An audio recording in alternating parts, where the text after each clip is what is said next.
حضرت ابو موسیٰ رضی اللہ تعالیٰ عنہ بیان کرتے ہیں، ہم رسول اللہ صلی اللہ علیہ وسلم کے ساتھ سفر کر رہے تھے کہ لوگ بلند آواز سے اللہ اکبر پڑھنے لگے۔ اس پر رسول اللہ صلی اللہ علیہ وسلم نے فرمایا، لوگو اپنے آپ پر آسانی کرو، کیونکہ تم کسی بہرے یا غائب کو نہیں پکار رہے، بلکہ تم تو سننے دیکھنے والی ذات کو پکار رہے ہو، اور وہ تمہارے ساتھ ہے، اور جس ذات کو تم پکارتے ہو وہ تو تمہاری سواری کی گردن سے بھی زیادہ قریب ہے۔ حضرت ابو موسیٰ رضی اللہ تعالیٰ عنہ بیان کرتے ہیں، میں آپ کے پیچھے اپنے دل میں لا حول ولا قوت الا باللہ پڑھ رہا تھا تو آپ صلی اللہ علیہ وسلم نے فرمایا، عبداللہ بن قیس، کیا میں تمہیں جنت کے خزانے کے متعلق بتاؤں؟ میں نے عرض کیا، کیوں نہیں اللہ کے رسول، ضرور بتائیں۔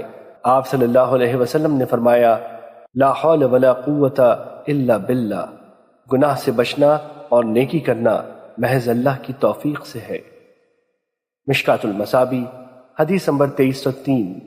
حضرت جابر رضی اللہ تعالیٰ عنہ بیان کرتے ہیں، رسول اللہ صلی اللہ علیہ وسلم نے فرمایا، سب سے افضل ذکر لا الہ الا اللہ اور افضل دعا الحمدللہ ہے۔